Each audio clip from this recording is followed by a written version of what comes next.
Mesdames et mesdemoiselles, aujourd'hui vous allez m'envier puisque je vais interviewer l'un des comédiens les plus sexy du cinéma français qui nous fait le plaisir d'être avec nous à Orléans aujourd'hui. Bonjour Guillaume Canet, merci d'être sur France 3 Centre-Val de Loire pour 9h50 le matin. C'est la matinale, tous les jours, on est tous ensemble et puis on partage de jolis moments, notamment Rock'n'Roll aujourd'hui, votre nouveau film qui va sortir le 15 février prochain. Je l'ai vu il y a quelques jours. C'est un film qui raconte tout simplement votre vie. Vous avez bien rigolé Ah oui, j'ai bien rigolé. Je vais vous dire pourquoi dans quelques instants. Il raconte votre vie, je disais, ce film. Vous avez plus de 40 ans. Oui, c'est inspiré. Vous aviez envie finalement de rendre public des questions que vous vous posez. Oui, en fait, c'était vraiment une façon de s'amuser. On avait une vraie volonté avec Rodolphe Loga et avec Philippe Lefebvre, avec qui j'ai coécrit le scénario.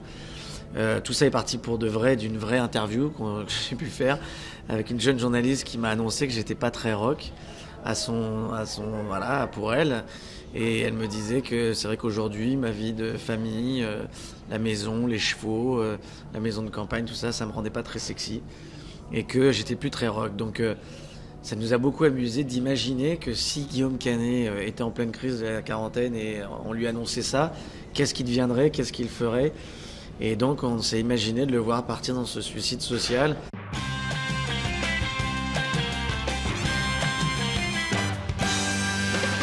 Alors tous les clichés qu'on entend dans notre entourage font mouche dans votre film. Finalement, vous vouliez que chacun se rende compte qu'on va tous passer par là. Oui, tout à fait. C'est vrai que après l'idée c'était aussi de ne pas faire un film comme on dit, un film boutique, et de faire un film qui s'adresse aussi à tout le monde, et que en fait ce que vit le personnage, c'est ce que vivent aussi plusieurs hommes, parce que c'est intéressant aussi parce qu'on parle souvent de l'âge chez la femme et de comment la femme se voit vieillir.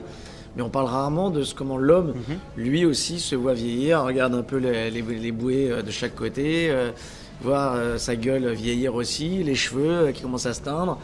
Et voilà, ça nous amusait aussi qu'on puisse parler en fait de ce passage en fait que vivent plusieurs hommes.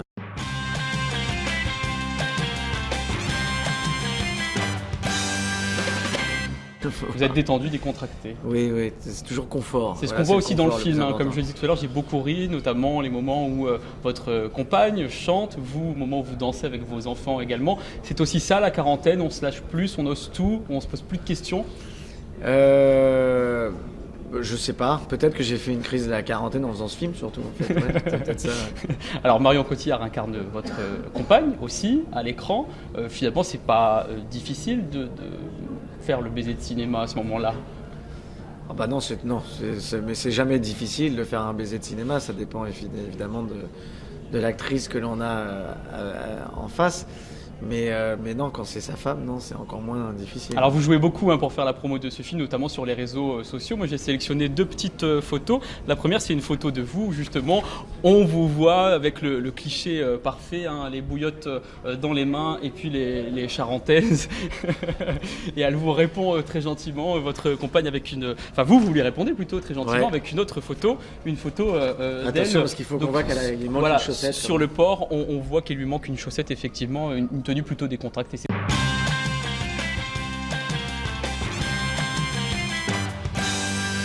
Alors vous, dans votre vie, vous êtes un grand passionné d'équitation. Vous savez évidemment que dans la région, on a la chance d'avoir à la Motte-Beuvron le parc équestre fédéral, un équipement unique en Europe. Vous avez déjà eu l'occasion d'y aller ? Non, j'ai pas été, mais ma petite nièce y a déjà été. Ouais, mais moi, elle monte à cheval, à poney. Mais moi, j'ai jamais été à la Motte-Beuvron. Ça sera peut-être l'occasion lors d'un prochain passage dans la région Centre-Val de Loire. Un dernier mot pour les téléspectateurs qui regardent 9h50 le matin, les lundis, mardis, jeudis et vendredis sur France 3 Centre-Val de Loire.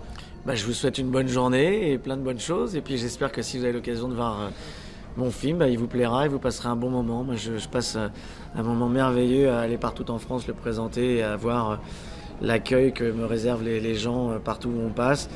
Et c'est tellement soyons bon rock'n'roll en 2017 tous ensemble. C'est tellement bon d'entendre des gens rire aux éclats pendant son film. Voilà, on se dit qu'on n'a pas fait tout ça pour rien, quoi. Très bien. Merci Guillaume Canet d'avoir été avec nous sur France 3 Centre-Val de Loire. Merci à vous, au revoir.